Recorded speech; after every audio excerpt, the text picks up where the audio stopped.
बहुत अरसा पहले की बात है। किसी गांव में एक औरत रहती थी जिसका एक बेटा था। एक दिन उसने अपने बेटे को कुछ पैसे देकर उससे कहा, बेटे जरा जाकर बाजार से रोटी ले आओ। लड़का पैसे लेकर बाजार जा रहा था कि एक चौराहे पर उसने कुछ बच्चों को बिल्ली के एक मरेल से बच्चे को सताते हुए देखा।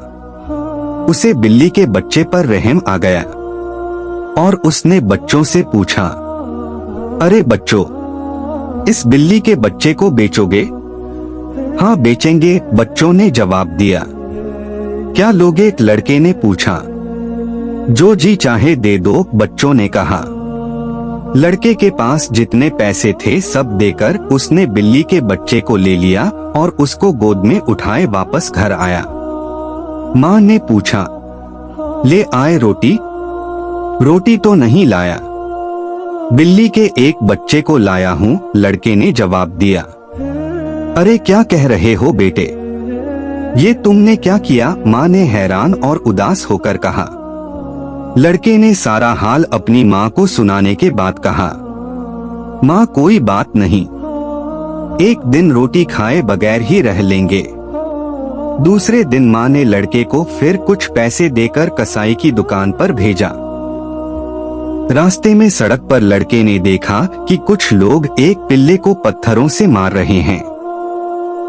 लड़के को उस पिल्ले पर रहम आ गया और उसने लड़कों से पूछा, अरे लड़कों, इस पिल्ले को बेचोगे? हाँ बेचेंगे, लोगों ने जवाब दिया। लड़के ने अपने हाथ के सारे पैसे उनको दे दिए और पिल्ले को लेकर घर वापस आ गया। माँ ने पूछा, ले आए गोश्त? लड़के ने कहा, माँ आप नाराज न हो, आपने जो पैसे दिए थे उनको देकर मैं ये पिल्ला लाया हूँ। अरे बेटे, माँ ने उदास होकर कहा, हम ठहरे गरीब लोग, मैंने जाने कितनी मुश्किलों से वो पैसे कमाए थे, तुम उनसे पिल्ला खरीद लाए, मगर ये पिल्ला हमारे किसी काम का? और फिर इसको खिलाने के लिए हमारे पास कुछ है भी तो नहीं। लड़के ने जवाब दिया, माँ कोई बात नहीं, हम एक दिन गोश्त के बगैर जी लेंगे। तीसरे दिन फिर माँ ने अपने बेटे को कुछ पैसे दिए और उसे तेल लाने के लिए बाजार भेजा।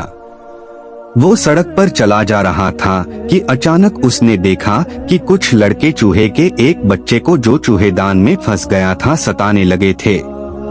उसको चूहे के बच्चे पर रहम आ गया। उसने अपने सारे पैसे देकर उसको ले लिया और लिए हुए घर वापस आया। माँ ने पूछा, बेटे तेल ले आए? तो उसने बताया कि किस तरह उसे तेल के बजाय चूहे के बच्चे को लेना पड़ा। माँ बेटे से बहुत प्यार करती थी, इसलिए इस बार भी उसने बेटे को बुरा भला न कहा, बस एक ठंडी सांस लेकर रह गई। बहुत दिन गुजर गए, लड़का जवान हो गया, पिल्ला कुत्ता बन गया, बिल्ली का बच्चा बड़ा होकर बिल्ली बन गया और चूहे का बच्चा भी एक अच्छा खासा चूहा बन गया। एक दिन नौजवान ने दरिया में मछली पकड़ ली। उसने मछली को काटा और उसकी आंतें निकालकर कुत्ते के आगे फेंक दी। कुत्ता आंतों को खाने लगा तो अचानक उनमें से एक छोटा सा पत्थर मिल गया जो सूरज की मानिंद चमक रहा था। नौजवान ने उस पत्थर को देखा तो खुशी से उछलने कूदने लगा, क्योंकि वो एक जादू का पत्थर था जिसके मुतल्लिक नौजवान ने लोगों से सुन रखा था।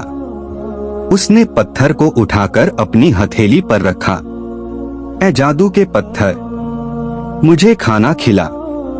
ये कहकर उसने मुड़कर देखा तो हैरत से उसका मुंह खुला का खुला रह गया।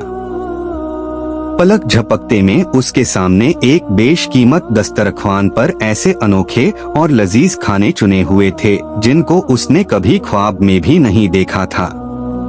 उसने पेट भर कर खाना खा लिया। फिर वो दौड़कर घर आया और वो जादू का पत्थर अपनी माँ को दिखाया। माँ बहुत खुश हुई। उसी दिन से माँ और बेटा दोनों बड़े चैन और आराम से जिंदगी बसर करने लगे। एक दिन नौजवान शहर गया। वहां घूम फिर रहा था कि अचानक उसे एक निहायत हसीन जवान लड़की नजर आई। वह लड़की नौजवान को इतनी ज्यादा पसंद आई कि उसने उससे शादी करने का इरादा कर लिया। घर लौटकर उसने अपना ये इरादा माँ को बताया। वाह, तुम भी क्या बातें करते हो, माँ ने हैरत से कहा। तुम ये भी नहीं जानते कि वो लड़की खुद बादशाह सलामत की बेटी है।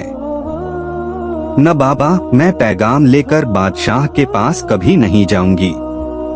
लेकिन नौजवान इसरार करता रहा और आखिरकार माँ मजबूरन राजी हो गई। उसने कहा, अच्छी बात है, कहते हो तो चली जाऊंगी, लेकिन इतना याद रखना कि बादशाह के महल से आज तक कभी किसी को सुख नहीं मिला। रात के वक्त माँ शाही महल तक पहुँच गई और महल के दरवाजे के सामने की सड़क पर झाड़ू देकर उसकी सफाई कर दी। सुबह को बादशाह महल से बाहर निकला तो ये देखकर बड़ा हैरान हुआ कि दरवाजे के सामने की सारी जमीन साफ सुथरी हो गई है। अगले दिन सुबह फिर उसने देखा तो यही हाल था। उसे ज्यादा तज्जुब हुआ और उसने रात को दरवाजे के सामने पहरेदार खड़े कर दिए। तीसरे दिन सुबह सवेरे पहरेदार एक औरत को पकड़कर बादशाह के पास ले आए। बादशाह ने औरत से पूछा, बताओ, तुम रोज रात को मेरे महल के दरवाजे के सामने झाड़ू क्यों देती हो? औरत ने कहा, मैं एक गरीब बेवा हूँ, मेरा एक बेटा है। मैं आपकी बेटी से उसकी शादी की ख्वाहिश लेकर आई थी, लेकिन आपके पास यूं चले आने की मुझे जुर्रत नहीं हुई, और फिर आपके पहरेदार भी तो आने न देते। किसी गरीब औरत की ये गुस्ताखी महल में बादशाह कैसे बर्दाश्त करता? उसने गुस्से में आकर हुक्म दिया कि औरत को कत्ल कर दिया जाए, लेकिन उसके दाएं वाले वजीर ने कहा, बादशाह आलम, इस बेचारी औरत को कत्ल करवाने की क्या जरूरत है? आप इसको कोई ऐसा काम बताइए जिसको पूरा करना इसके बस की बात न हो, बस फिर ये खुद ही महल में आना बंद कर देगी। वजीर की बात बादशाह को पसंद आई और उसने औरत से कहा, जाओ, जाकर अपने बेटे से कहना कि वो मेरी बेटी से शादी के लिए 40 ऊंटों पर सोना लाद कर लाएं। हम बेचारे इतना सोना कहाँ से लाएंगे? औरत ने उदास होकर सोचा और महल से निकलकर अपने घर की राह ली।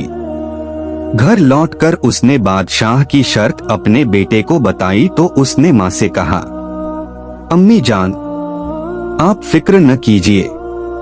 उसने जादू के पत्थर को अपनी हथेली पर रखकर उससे कुछ कहा। बस फिर क्या था, सुबह होते ही गरीब बेवा की झोंपड़ी के सामने सोने से लदे हुए 40 ऊंट कहीं से आकर खड़े हो गए। नौजवान ने माँ से कहा, अम्मी जान, आप इन 40 ऊंटों को बादशाह के पास ले जाएं। माँ को बड़ा तज्जुब हुआ, लेकिन वह कुछ कहे बिना इन 40 ऊंटों को हाँकती हुई बादशाह के पास ले गई। बादशाह को भी बहुत तज्जुब हुआ, लेकिन उसने फौरन ही एक और हुक्म सादिर कर दिया। उसने औरत से कहा, अपने बेटे से जाकर कहना कि वो अपनी दुल्हन के लिए एक महल बनवाए जो सारे का सारा खालिस सोने का हो, तभी शादी ब्याह की बात हो सकती है। माँ और ज्यादा उदास हो गई और घर जाकर बादशाह की नई फरमाइश अपने बेटे को सुनाई। नौजवान ने माँ की बातें चुपचाप सुन ली और फिर उससे कहा, अम्मी जान, आप फिक्र न कीजिए, खालिस सोने का महल भी बन जाएगा। सुबह सवेरे दरिया के किनारे एक आलीशान महल खड़ा हो गया जो सारे का सारा खालिस सोने का था। ऐसा महल उस वक्त तक किसी ने नहीं देखा था।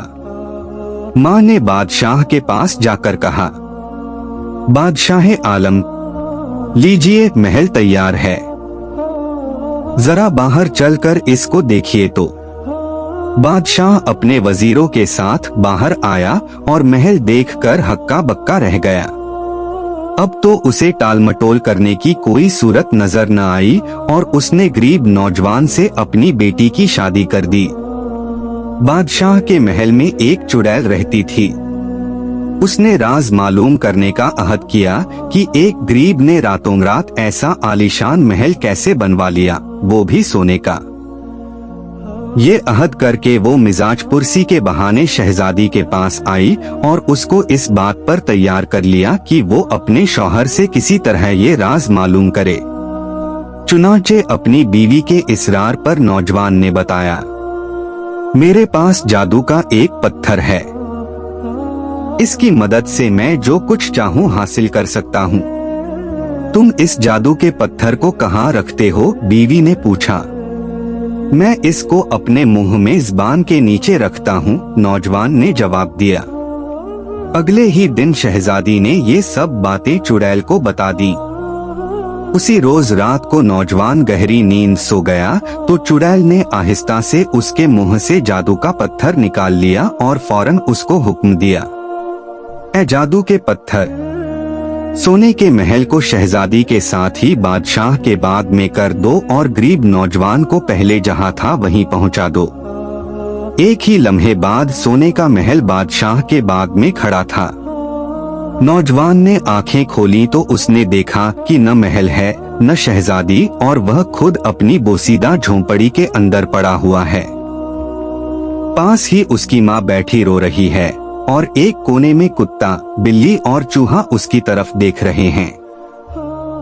हाय मेरी बदकिस्मती, नौजवान मायूस होकर कह उठा, जादू का पत्थर गायब हो गया है, अब मैं क्या करूं? यह कहकर उसने अपने आप को औंधे मुंह मिट्टी के फर्श पर गिरा दिया और फूट फूट कर रोने लगा। कुत्ते, बिल्ली और चूहे को नौजवान पर रहम आ गया। इनमें से हर एक अपने दिल में सोचने लगा कि अब आखिर क्या किया जाए। वह सोच ही रहे थे कि अचानक कुत्ता भौंक उठा, बिल्ली म्याऊं म्याऊं करने लगी, चूहा पीं पी करने लगा। वो तीनों दौड़ते हुए झोंपड़ी से बाहर निकल गए और नजरों से ओझल हो गए। वो तीनों तमाम दिन बराबर दौड़ते रहे और शाम होते होते बादशाह के बाग तक पहुंच गए।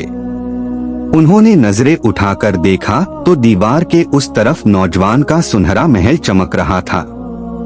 अब हमको किसी तरह बाग के अंदर दाखिल होना चाहिए। कुत्ते, बिल्ली और चूहे तीनों ने आपस में तय किया। लेकिन बाग की दीवारें इतनी ऊंची थीं कि उनको फांदकर अंदर जाना नामुमकिन था। सब दरवाजों पर अंदर से मजबूत ताले लगे थे। कुत्ता, बिल्ली और चूहा तीनों दीवार में कोई सुराख तलाश करने लगे। सुराख न मिला तो वो तीनों मिलकर दीवार के नीचे जमीन में एक सुरंग बनाने लगे। सबसे पहले चूहे ने अपने पंजे काम में लगा लिए, पिच, फिर बिल्ली और आखिर में कुत्ता उसकी जगह काम में लग गया। थोड़ी ही देर में सुरंग तैयार हो गई। पहले चूहा सुराख से होकर अंदर गया, फिर बिल्ली भी अंदर चली गई। कुत्ता बाहर पहरा देने लगा। बिल्ली और चूहा दोनों सारे महल में दौड़ते फिरे और आखिरकार उस कमरे में दाखिल हो गए जहां शहजादी सोई हुई थी और पास ही चुड़ैल पड़ी सो रही थी, जिसने अपने होंठ जोर से भींच रखे थे। अक्लमंद चूहा फौरन समझ गया कि जादू का पत्थर उसने अपने मुंह में ज़बान तले दबा रखा है। चूहा दबे पाव जाकर चुड़ैल की छाती पर चढ़ गया और अपनी दुम की नोक से उसकी नाक में गुदगुदी करने लगा। चुड़ैल ने अपना मुंह खोलकर एक छींक मारी और जादू का पत्थर उछलकर फर्श पर गिर पड़ा। बिल्ली ने फौरन उसको मुंह में उठा लिया और जब तक चुड़ैल होश संभालती, बिल्ली और चूहा दोनों सर पर पाँव रखकर भागते हुए सुराख के रास्ते बाहर सड़क पर आ गए जहां कुत्ता उनका इंतजार कर रहा था। कुत्ते ने फौरन जादू का पत्थर बिल्ली से लेकर अपने मुंह में दबा लिया और तीनों आगे दौड़ पड़े। उधर महल में खलबली मच गई। सब पकड़ो पकड़ो करके चीखने लगे। चोर की तलाश होने लगी, लेकिन उन्हें यह क्या मालूम था कि जादू का पत्थर किसी कुत्ते के मुंह में पड़ा हुआ है। कुत्ता, बिल्ली और चूहा तीनों दौड़ते हुए थोड़ी देर में दरिया के किनारे पहुंचे और आपस में इस बात पर बहस करने लगे कि जादू के पत्थर को उस पार कौन ले जाए। बिल्ली कहती थी, मैं इसको उस पार ले जाऊंगी। कुत्ता कहता था, नहीं, तुम्हें तो तैरना भी नहीं आता, कहीं इसको लिए डूब ही न जा। चूहे की भी यही ख्वाहिश थी कि जादू के पत्थर को उस पार में ले जाऊं। तीनों बहुत देर तक बहस करते रहे। कुत्ता अपनी बात पर अड़ा रहा और फिर वही पत्थर लेकर रह गया। तीनों तैरते हुए दरिया पार करने लगे। अचानक कुत्ते ने पानी में अपना अक्स अप्रतिबिंब देख लिया और कोई दूसरा कुत्ता ख्याल करके जोर से जो भौंका तो जादू का पत्थर उसके मुंह से निकलकर पानी में गिर गया। उस वक्त अचानक कहीं से एक बड़ी सी मछली निकली और वो पत्थर को निगल गई।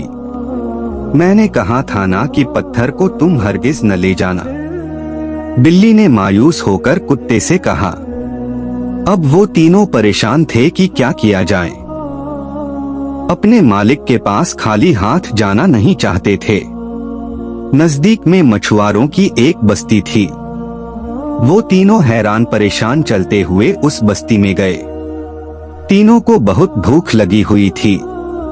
खुशकिस्मती से एक मछुआरे ने एक बड़ी मछली पकड़ ली थी। उसने मछली को काटकर उसकी आंतें फेंक दी। कुत्ता, बिल्ली और चूहा तीनों आंतों को खाने लगे। अचानक बिल्ली खुशी से म्याऊ कर उठी।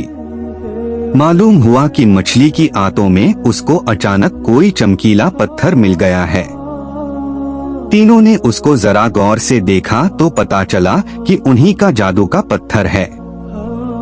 तीनों खुशी से उछलने लगे। बिल्ली ने पत्थर को अपने मुंह में ले लिया और तीनों अपने घर की तरफ दौड़ पड़े। घर पहुंचते ही बिल्ली ने जादू के पत्थर को नौजवान के घुटनों पर रख दिया। नौजवान इसको देखकर खुशी से फूला न समाया और उसने कुत्ते, बिल्ली और चूहे तीनों से कहा, तुम लोगों का एहसान मैं जीते जी नहीं भूलूंगा और हम जीते जी तुम्हारी खिदमत करने को तैयार हैं, क्योंकि कभी तुम ही ने हमारी जानें बचाई थीं। कुत्ते, बिल्ली और चूहे ने एक आवाज में उसको जवाब दिया। नौजवान ने जोश में आकर कहा, देता हूँ, अभी मैं पत्थर को हुक्म देता हूँ कि वो सोने का महल फिर से आ जाए। माँ ने बेटे को रोकते हुए कहा, रहने दो पिए, सोने के महल की हमें कोई जरूरत नहीं। तब नौजवान ने जादू के पत्थर से कहा, महल को मिटा दो। तो बस फिर क्या था, न महल रहा, न चुड़ैल रही और न ही बादशाह और उसकी बेटी रही। इन सब का नामो निशान मिट गया। लोग कहते हैं कि इसके बाद नौजवान ने एक माली की बेटी से शादी कर ली और वो लोग बड़े सुख और आराम से जिंदगी बसर करने लगे।